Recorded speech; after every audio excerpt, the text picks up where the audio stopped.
Baik, bismillahirrahmanirrahim. Assalamualaikum warahmatullahi wabarakatuh. Alhamdulillah wa syukurillah la haula wa la quwata illa billah. Saya hormati dan yang dimuliakan Allah, Bapak Ibu dari Paramita Wain Hashim ya. Pas malam ya di Ponorogo. Bapak Ibu, mudah-mudahan kita yang hadir, insyaallah kita semua tercatat sebagai hamba Allah yang layak untuk masuk ke dalam surga. Amin. Amin ya rabbal alamin. Nah, Ustaz ya, cerita tentang kerjaan biar jadi nilai ibadah, tidak banyak yang saya sampaikan. Yang pertama, sering kali kita dengar inna a'malu bin niat. Sesuatu pekerjaan itu ditinjau dari niatnya.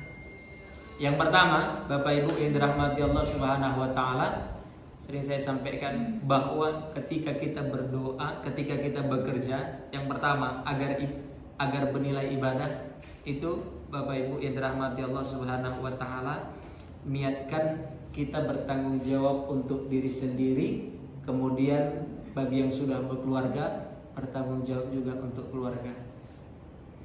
Jadi memang kalau Nabi itu bilang tazawwajun nisa fa innahunna ya'tina bil mal. Dulu kau belum punya apa-apa, kata Nabi. Dulu kau kerjaan tidak ada, rumahmu belum ada, kendaraanmu belum ada. Tapi apa? Tazawwajun nisa fa innahunna ya'tina bil mal. Ketika kau menikah dengan seorang wanita, hunna ya'tina bil mal. Dia angkat tangannya di hadapan Allah. Allah turunkan berkah rezeki itu lewat tangan, berkat doa yang dia panjatkan kepada aku. Makanya kapan pekerjaan itu dinilai oleh Allah Subhanahu wa taala sebagai ibadah? Ketika kita niatkan bahwa kita bertanggung jawab untuk diri kita sendiri, terlebih ketika kita menjadi kepala keluarga, kita menafkahi anak dan istri. Disitulah bernilai ibadah apa yang kita kerjakan. Makanya kata Nabi, gak heran dulu orang belum punya apa-apa, hunna yatina bil mal. Tapi apa? Ketika menikah, hunna yatina bil mal. Allah datangkan rezeki itu yang datangnya tak pernah jadi. Dulu tidak punya kerjaan, tapi begitu menikah, Allah berikan jalan pekerjaan itu sendiri. Makanya Bapak Ibu yang dirahmati Allah Subhanahu wa taala, walaupun terkadang kita lihat di awal-awal kita berumah tangga, belum lagi pada saat itu ada kerjaan. Tapi begitu setelah masuk ke dalam ruang rumah tangga itu sendiri, Allah turunkan, Allah cucurkan rahmat dan berkah Allah Subhanahu wa taala kepada kita. Makanya saya sering bilang, jangan pernah ragu bagi yang lajang-lajang itu nikah.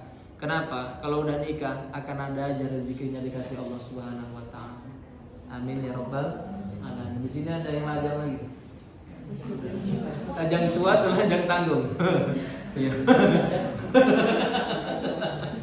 Hunna ya'tina bil mal. Enggak usah ragu, Allah akan kasih rezeki kepada kita. Alhamdulillah. Walaupun apa itu, aku dulu waktu masih miskin sakit kali hatiku. Kenapa gitu Ustaz? Masih guru honor dulu kan, ngelamar, ada kawan kuliah 3 orang. Pas ngelamar 3-3-nya, sedih kali aku. 3-3 aja ditolak. Sakit kali hati aku waktu itu. Terakhir, kenapa? Hunna ya'tina bil mal. Itu tadilah. Ketika menikah, barulah Allah berikan jalan itu. Mulai punya anak 1, rezekinya lain.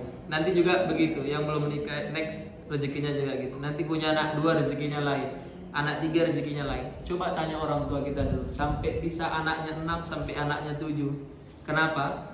Gak pernah dia bisa bayangkan. Tanahnya sama, 1 hektar juga, tanahnya 2 hektar juga, gak bertambah. Misalnya 3 hektar, dari awal anaknya 1 sampai 6 itu tetap 3 hektar. Tapi ketika dia besarkan anak-anaknya, yang 3 hektar ini gak bertambah, nominalnya pada saat itu sama. Lantas kenapa bisa membesarkan anak sampai sedemikian, sampai bahkan semuanya sudah berumah tangga? Kenapa? Karena terkadang yang Allah tambahin itu bukan nominalnya, melainkan berkah yang Allah titipkan dalam rezeki kita. Makanya setiap bekerja niatkan untuk bertanggung jawab pada diri sendiri dan bertanggung jawab kepada keluarga kita masing-masing. Makanya Bapak Ibu yang dirahmati Allah Subhanahu wa taala, Kalau sudah diniatkan begitu, la fatahna alaihim barakatin minas sama. Kata Allah, akan aku bukakan pintu rezeki yang datangnya dari langit dan bumi, kata Allah Subhanahu wa taala. Makanya anak itu bawa rezeki. Sering gue bilang, satu anak orang tua dulu bilang banyak anak banyak rezeki. Dan betul memang banyak anak banyak rezeki. Tidak usah dari rezeki finansial. Dari segi doa saja. Satu anak sholat sehari semalam 5 kali. Habis sholat dia doa sama Allah. Allahumma gfirli wali walidayya warhamhuma kama rabbayani shaghira. Ya Allah, ampunkan aku dosa kedua orang tua. Kena kita sebagai orang tua. Satu anak kita doakan kita sehari semalam 5 kali. Makanya aku bilang sama biniku, "Dik, aku mau anakku jangan sedikit," aku bilang.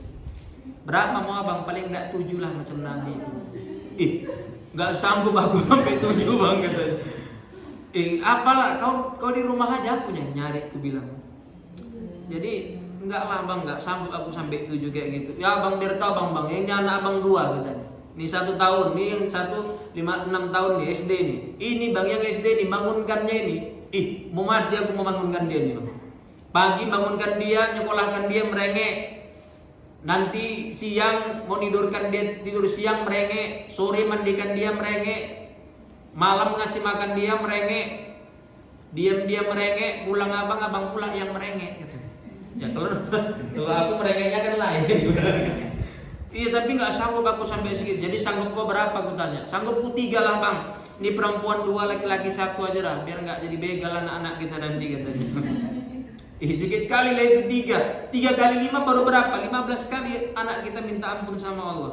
Iya bang, aku segitulah, naiklah sedikit 5 lah. Enggak bang, tetap 3 katanya. Tetap dia 3, janganlah gitu deh. Naiklah sedikit, ya 4 lah, enggak lah. 2 laki-laki 2 perempuan, enggak bang, aku tetap 3 katanya. Terakhir pala aku, ya udahlah dik, enggak apa-apa dari kau 3, yang 4 kupikirkan carinya dari mana.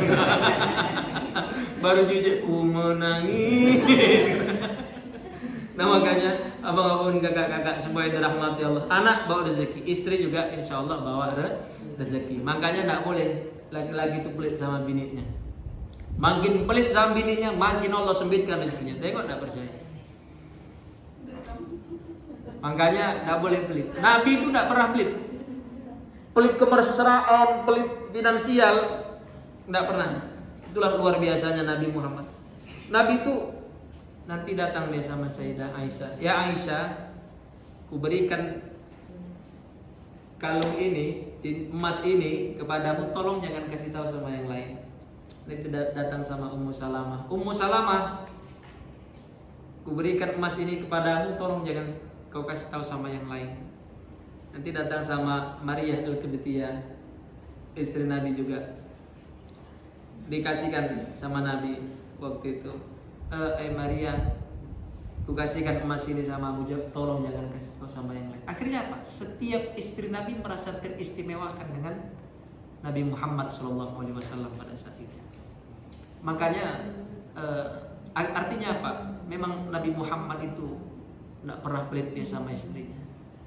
Makanya ku perhatikan itu, laki kalau pelit sama bininya ada aja bencana. Makin pelit dia sama istrinya, tengoklah, bakal banyak tuyul-tuyul berambut di rumahnya. Pantang terletak dompet hilang limpul. Pantang terletak dompet hilang limpul. Sampai ada jamaah, Ustaz, aku kok sering kali duitku hilang Ustaznya. Boleh kita tengokkan ke orang pintar kalau kayak gitu Ustaz. Wah, kita ke orang Islam ini udah hilang, udahlah. Gak boleh lagi. Cari sebentar, kalau gak dapat kita doa wakhluf khairan minha. Ya Allah, gantilah yang hilang itu lebih baik daripada yang kau datangkan nanti. Jadi nggak boleh Ustaz, nggak boleh. Aku nggak tahan lah Ustaz, ditengokkannya juga ke orang pintar. Pas ditengokkannya ke orang pintar, ikut pula bininya ngawani kan. Bah, tengokkan yang bah, ini dompet tuh hilang bah, ini celana digantungkan hilang dalamnya bah, tengokkan bah ya, kata bah. Orang pintar lah pula kan. Tahu orang pintar itu disebut orang pintar kenapa? Karena yang datang orang-orang bodoh. Jadi iya orang pintar itu ya katanya. Ambil air baskom katanya. Ambil baskom. Ditengokkan bah ya. Ditengokkan. Gimana bah? Bukan orang jauh. Iyalah kalau orang jauh kayak mana dia mau ngambil ya kan?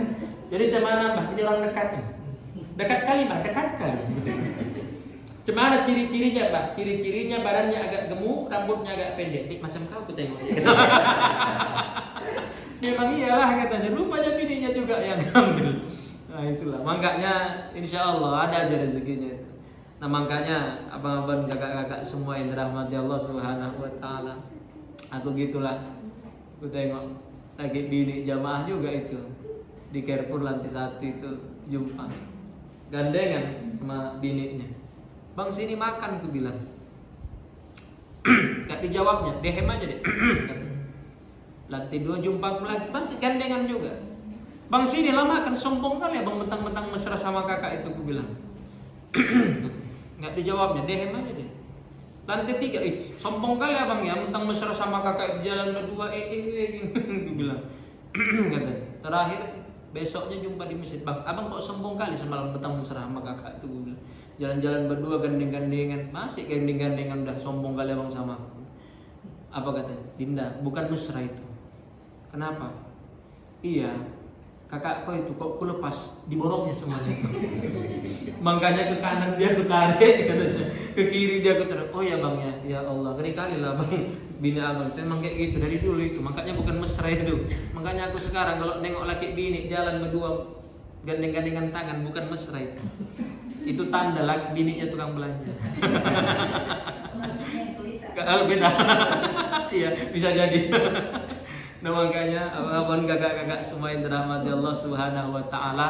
Jadi insya Allah akan ada keberkahan ketika kita niatkan pekerjaan kita itu bertanggung jawab untuk diri sendiri dan bertanggung jawab untuk keluarga kita yang ada di rumah.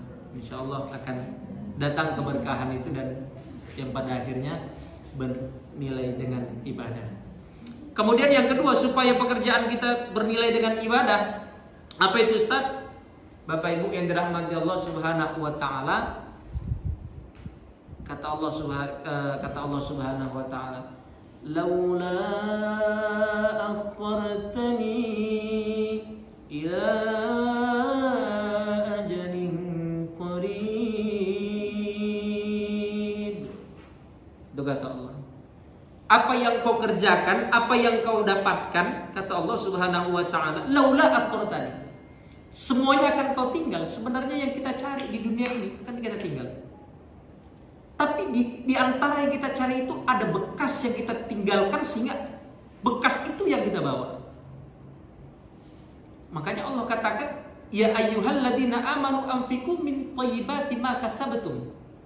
Kata Allah, wahai orang-orang beriman, jika kau merasa beriman, artinya kalau kita merasa orang beriman, anfiqu min thayyibati ma kasabtum. Apa yang kau cari selama hari ini, kau bekerja 1 bulan kau dapat gaji, anfiqu kata Allah. Sedikit banyaknya adalah kau kasihkan sama orang yang membutuhkan, kata Allah. Min thayyibati ma kasabtum. Dari kasabtum itu apa yang kau usahakan, apa yang kau kerjakan setiap hari, dapat gajimu pada saat itu 1 bulannya, kata Allah Subhanahu Wa Taala, anfiqu. Jangan lupa untuk berinfak, jangan lupa untuk sedekah, sehingga seimbang antara kita mencari untuk keluarga, yang kita cari itu juga bagi keluarga kita bawa pulang ketika kita berhadapan dengan Allah Subhanahu Wa Taala. Makanya abang-abang dan kakak-kakak semua yang dirahmati Allah Subhanahu Wa Taala, karena semuanya akan kita tinggal, itulah yang kita beri, itulah yang akan kita bawa. Makanya real kata Allah, apa kata Allah itu tadi, laula akhartani ila ajalin qarib. Waktu manusia itu, kita lihat waktu kita takziah tempat kawan mungkin yang meninggal, kita lihat dia dimasukkan ke dalam kubur, kemudian ditutup dengan tanah rapat pada saat itu. Ketika kita tinggal, dia minta hidup lagi sama Allah. Apa dia minta? Laula akhartani ila ajalin qarib. Ya Allah, hidupkan aku lagi. Ajalin qarib. Hidupkan aku lagi 1 detik aja di dunia ya Allah. Kita yang sudah dimasukkan ke dalam tanah, tidak minta kita itu waktu itu ketemu sama suami, tidak minta kita ketemu sama istri, tidak minta kita ketemu sama anak, tidak minta kita ketemu sama mantan. Kita minta sama Allah apa? Ya Allah, fa'asaddaqu.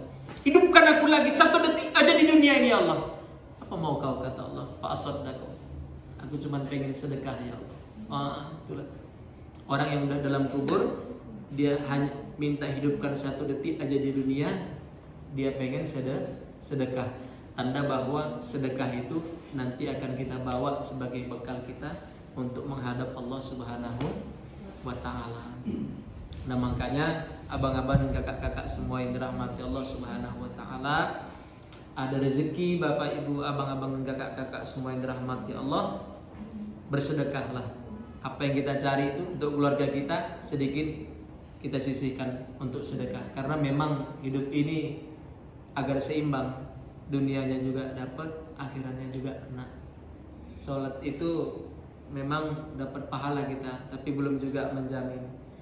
Kemudian sedekah itu juga dapat pahala, tapi juga belum bisa menjamin. Tapi kalau semua yang kira-kira sunnah itu kita kerjakan, mudah-mudahan bisa jadi pertimbangan Allah untuk dimasukkan ke dalam surga. Alhamdulillah.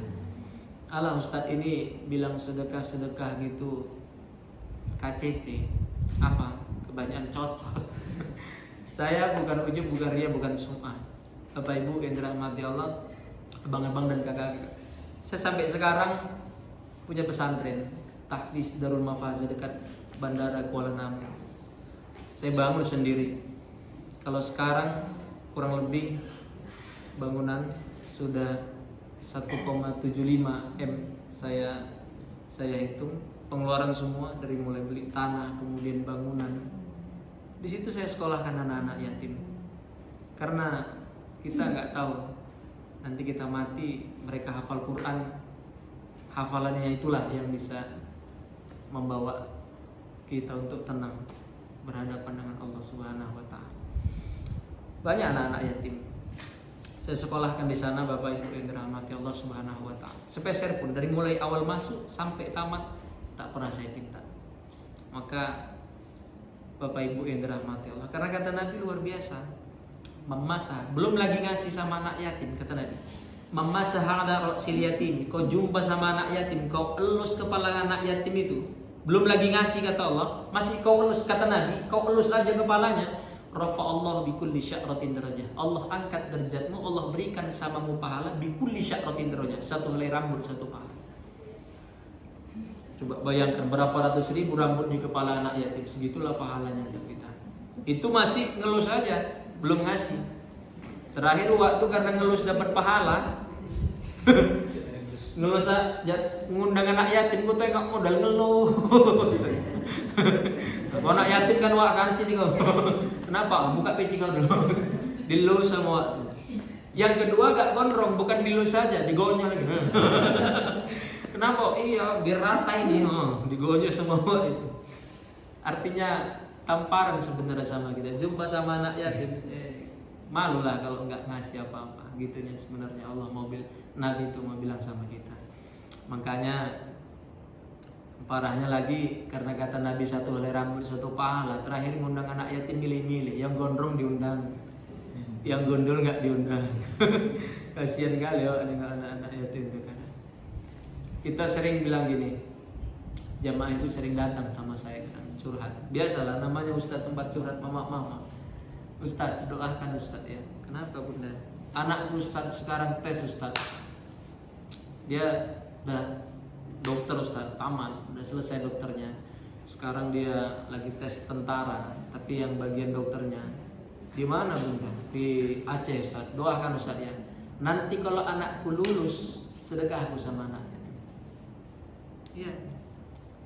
Yang satu ngomong, Ustadz doakan Ustadz, anakku sekarang Ustadz lagi tes P3K Ustadz. Itu loh Ustadz, PNS itu P3K tapi sekarang namanya. Oh iya, di mana? Di Labuan Batu, di kantor Ustadz. Doakan Ustadz ya, nanti kalau anakku lulus sedekah aku sama anak yatim. Itu cerita kalau lulus. Kalau nggak lulus nggak jadi sedekah.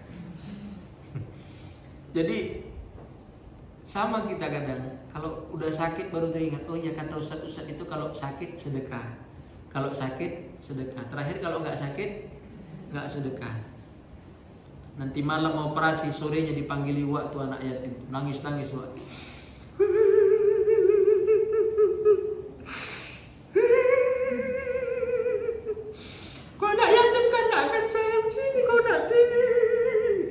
kenapa Wak? Sini Glenna, sini Wak nanti malam operasi. Kau doakan Wak nak ya, kau doakan Wak. Nanti kalau Wak sehat, suruh anak yatim macam kau ni datang ke rumah Wak nak ya. 40 orang nanti ya sayang. Kalau Wak sehat ya. Kalau Wak sehat ya sayang. Kalau Wak sehat ya. Kalau Wak sehat. Judulnya kalau Wak sehat. Ditanya anak yatim itu, kalau Wak lewat cemana katanya. Terakhir 3 hari lagi datang anak yatim itu, diketok orang tuh itu, tok-tok, Assalamualaikum. Cemana Wak, ada sampai kami nih Wak, 40 orang nih Wak. Yang sakit tadi Wak laki-laki, yang keluar nih Wak perempuan. Ditengoknya anak yatim, jajar muka rumahnya 40 orang, nangis lagi Wak tuh. Bukan sehat Wak, klaim itu. Mana waktu Wak lewatnya udah.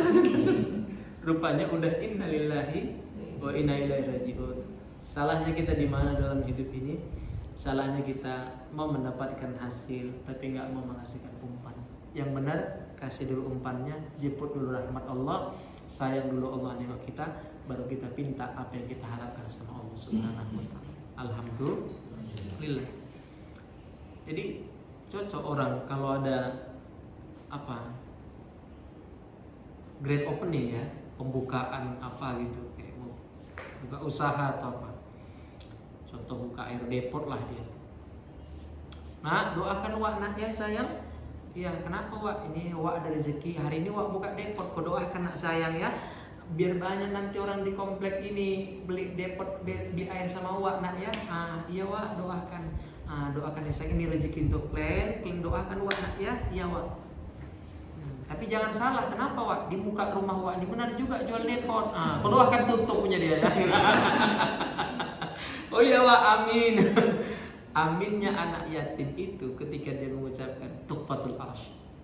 Allah goncang arsy, Allah turunkan apa yang kita harapkan sama Allah Subhanahu wa taala.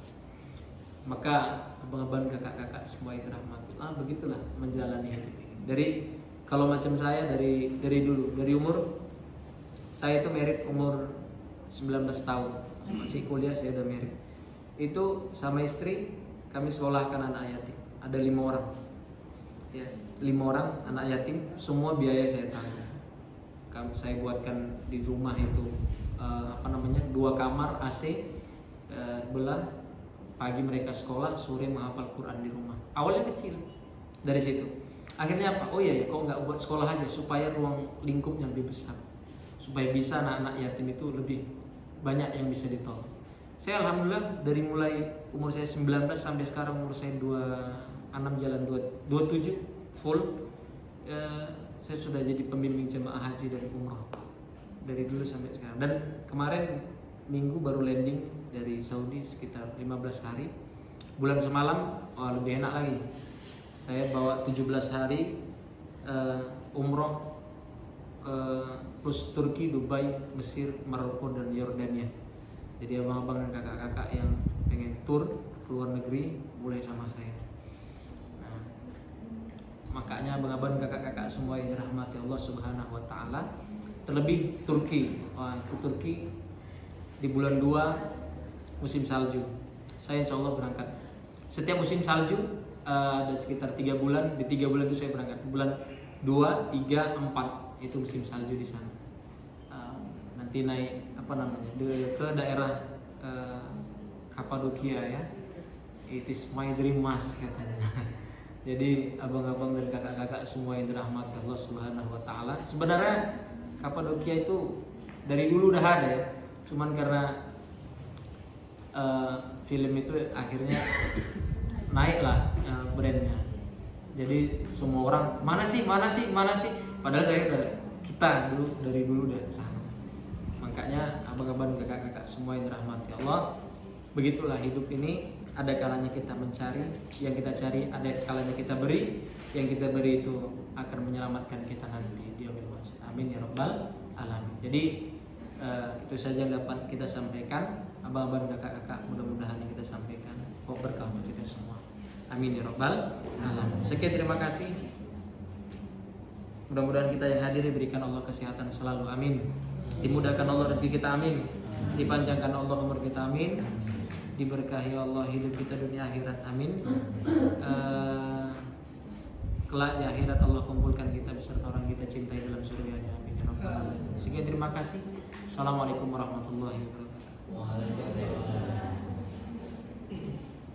Terima kasih kepada Ustaz Fahmi untuk ceramahnya. Tadi ada tema mengenai bagaimana kita bekerja mengenai ibadah. Yang pertama, niatkan bertanggung jawab untuk diri sendiri dan keluarga, ya Ustaz. Ya. Yang kedua, apa yang kita dapatkan infakkan. Jadi jangan lupa kita berinfak setiap bulannya, mungkin ya tidak akan ada pemahaman sedikit dari yatim ini. Untuk selanjutnya teman-teman mungkin ada yang mau ditanyakan atau disampaikan ke Ustaz, kami persilakan. Dari sayap kanan dulu mungkin. Sayap kanan. Saya. Iya. Atau langsung aja mungkin angkat tangannya, siapa yang mau bertanya?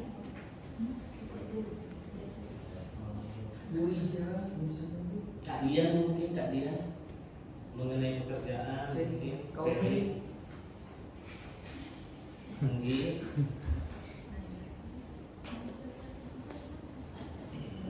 Ya ini silakan ya ini.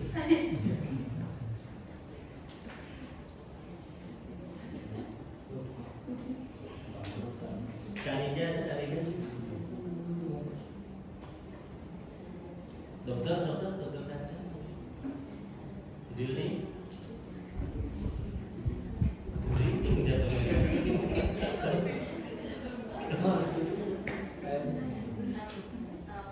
Ya. Waalaikumsalam warahmatullahi wabarakatuh. Saya bertanya, mungkin ini beberapa kasus yang kita lihat ya.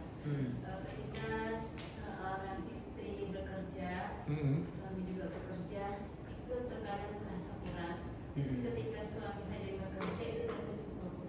Di mana letak kesalahannya?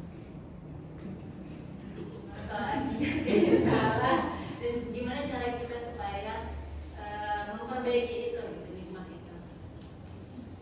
Ketika suami istri bekerja dua-dua merasa cukup, merasa cukup dong. Terasa kurang. Kayak contoh gitu, kasus tetangga. Oh iya, oke.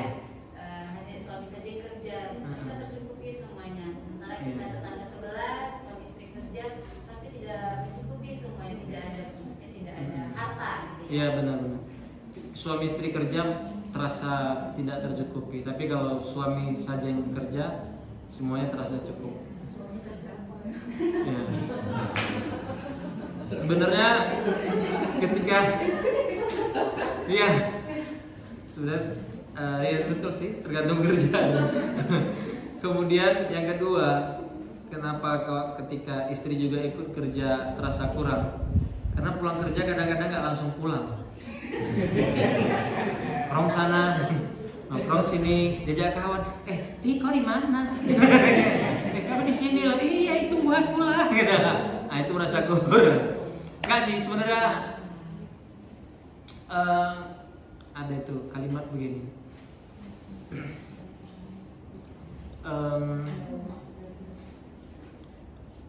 Itu soal apa namanya? Kita nggak tahu ya apa yang dirasakan orang ketika suami istri itu bekerja kemudian terasa kurang gitu. Saya nggak mengetahui secara persis apa yang menjadi alasan bahwa itu terasa kurang gitu, sehingga saya juga nggak bisa jawabnya karena saya nggak tahu apa yang kurang gitu. Nah, kalau itu cerita real, tapi kalau ditarik dalam agama jelas ketika suami yang bekerja, istrinya yang di rumah begitu menjaga anak, kemudian menjaga rumah, kemudian suami pulang istri sudah standby, kayaknya keberkahannya lebih dicukupkan soal berkahnya sama Allah Subhanahu wa taala. Itu kalau ditarik ke jalur agama. Tapi kalau secara realnya ya soal kurang atau itu tentatif sih. Kita nggak bisa mengukur kenapa bisa berpikir bahwa hal itu kurang gitu. Tapi kalau ditarik ke jalur agama, suami saja yang bekerja, istri tidak, walaupun istri tak wajib bekerja, maka di situ Allah kasih keberkahan yang lebih mungkin pada saat itu. Ditambah lagi memang pekerjaannya itu diridhoi sama suami gitu. Bisa dipahami kan? Kira-kira begitu. Jadi dilarang perempuan bekerja. Oh enggak, perempuan bekerja di luar tidak dilarang di dalam Islam. Boleh. Dan bahkan rezeki yang didapat, suami tak boleh mengotak-ngatiknya sama sekali. Karena cocok kali gitu.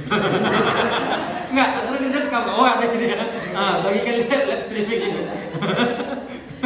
Iya, nggak boleh sama sekali. Tapi kalau karena sama seperti zakat itu ya.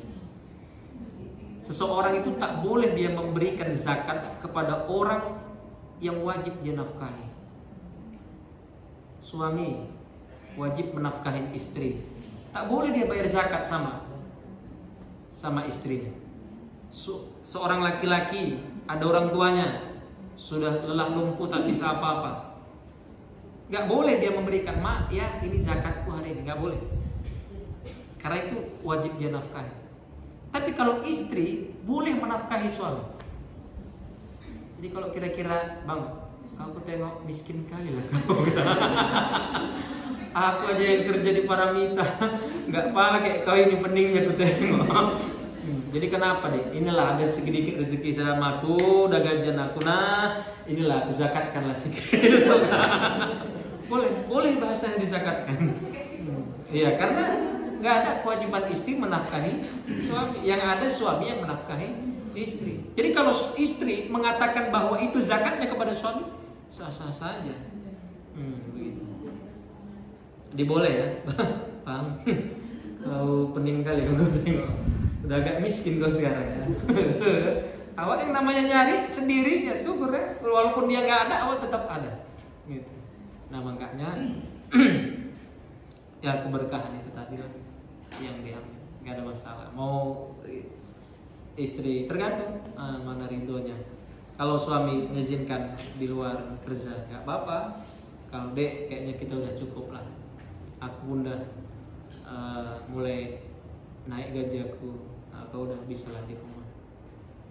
Tapi biasanya perempuan yang udah biasa kerja di luar, di rumah stres dia itu. Sebaliknya kalau sudah biasa di rumah kerja di luar juga stres gitu. Jadi mana tergantung kesepakatan aja biar dapat berkah.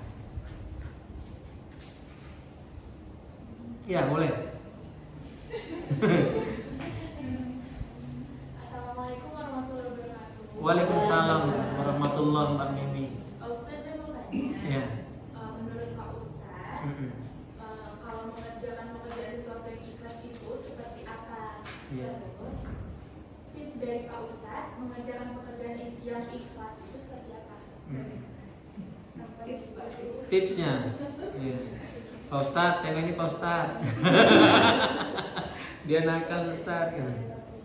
Kalau bercerita tentang ikhlas, kalimat ikhlas itu harus kita artikan. Ikhlas itu berasal dari kata kholaso. Kholaso itu apa artinya? Sudah. Jadi orang Arab itu kalau terakhir katanya, kau sudah makan, kholas, sudah berarti.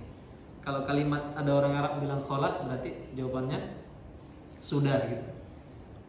Lantas kenapa dipakai dengan kata ikhlas? Ketika kalimat ikhlas itu dipakai dengan kalimat kholaso itu, dipakai dengan kalimat kholas yang artinya sudah. Artinya seseorang itu sudah mengerjakan sesuai dengan tupoksinya. Itu ikhlas. Maka yang dikatakan ikhlas itu bukan hanya nanti ikhlas itu nggak ada ini, bukan apa ya, nanti dia kerja nggak ada ini ikhlas, bukan. ikhlas itu dia sudah kerjakan pekerjaannya itu, sudah dia kerjakan pekerjaan itu dan sudah sesuai dengan tupoksinya, baik dari segi kejujuran dan lain sebagainya. Ada ujroh, ada upah yang di situ. Itu namanya sawab. Sawab itu apa namanya? Imbalan. Berkat dari keikhlasan. Jadi orang ikhlas itu selalu ada imbalan. Nah, begitu. Jadi bukan semerta-merta, oh aku ikhlas kok. Kenapa? Aku ikhlas. Udah ikhlas. Enggak. Ikhlas itu bukan berarti enggak. Ikhlas itu dia sudah kerjakan sesuai dengan tupoksinya, dengan kejujuran dan kemaksimalan dia dalam bekerja. Itu makna ikhlas itu. Kalau kita tarik dari segi bahasa dan istilahnya. Sama kayak kita sholat. Kita udah ikhlas? Belum. Kalau kita bilang kita sudah ikhlas, berarti setiap kita sholat kita nggak mengharapkan imbalan dari Allah.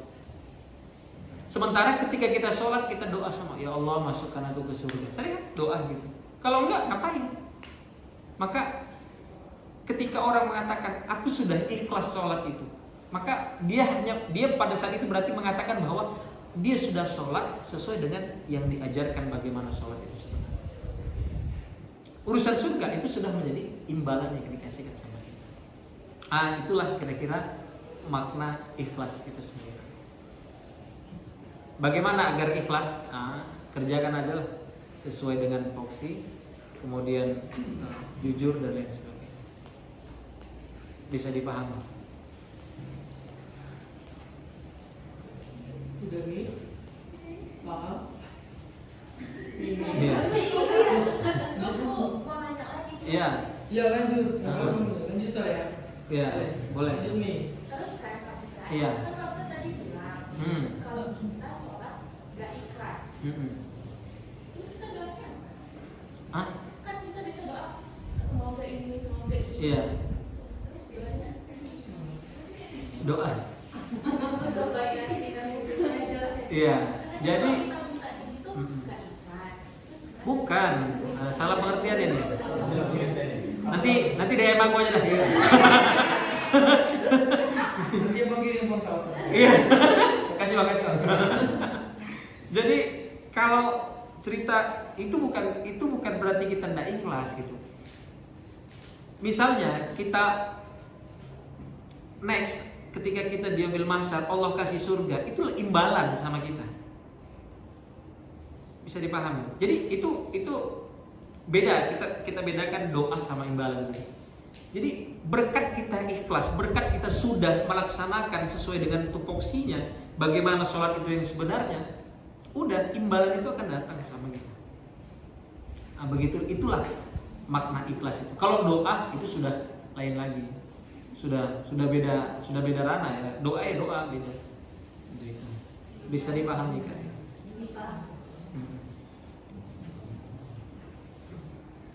Sama kayak kita ditinggalkan mantan, ikhlas. Imbalannya dapat yang baru yang lebih baik. Karena dia telah menyanyiakan aku yang selain tulus padanya. Iya.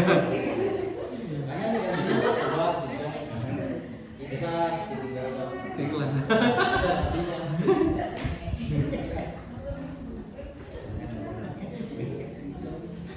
Ada lagi teman-teman?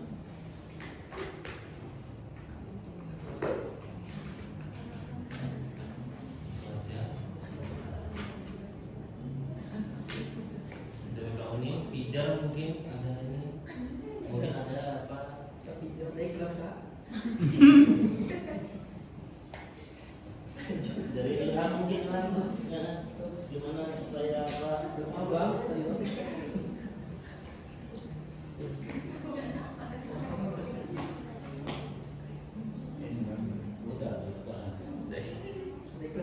Oke ya, berarti udah ada, berarti kita tutup dengan doa yang dipimpin oleh Ustaz. Ya, kita tutup dengan doa, mudah-mudahan Allah berkah kita semua. Astaghfirullahaladzim, alladzi la ilaha illa huwal hayyul qayyum wa natubu ilaih.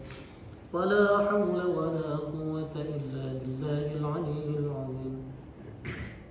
نعوذ بالله من الشيطان الرجيم. بسم الله الرحمن الرحيم. الحمد لله رب العالمين، والصلاة والسلام على أشرف الأنبياء والمرسلين وعلى آله وأصحابه أجمعين. اللهم اغفر لنا ذنوبنا ولوالدينا وارحمهما كما ربيانا صغيرا، ولجميع المؤمنين والمؤمنات والمسلمين والمسلمات الأحياء منهم والأموات برحمتك يا أرحم الراحمين. ربنا أنزل الرحمة والنعمة والصحة والسلامة، وأرزقنا رزقا حلالا طيبا مباركا، فارزقنا إنك أنت خير الرازقين. ربنا آتنا في الدنيا حسنة، في الآخرة حسنة، وقنا عذاب النار. صلى الله وسلم عليه والحمد لله رب العالمين. تقبل الله منكم.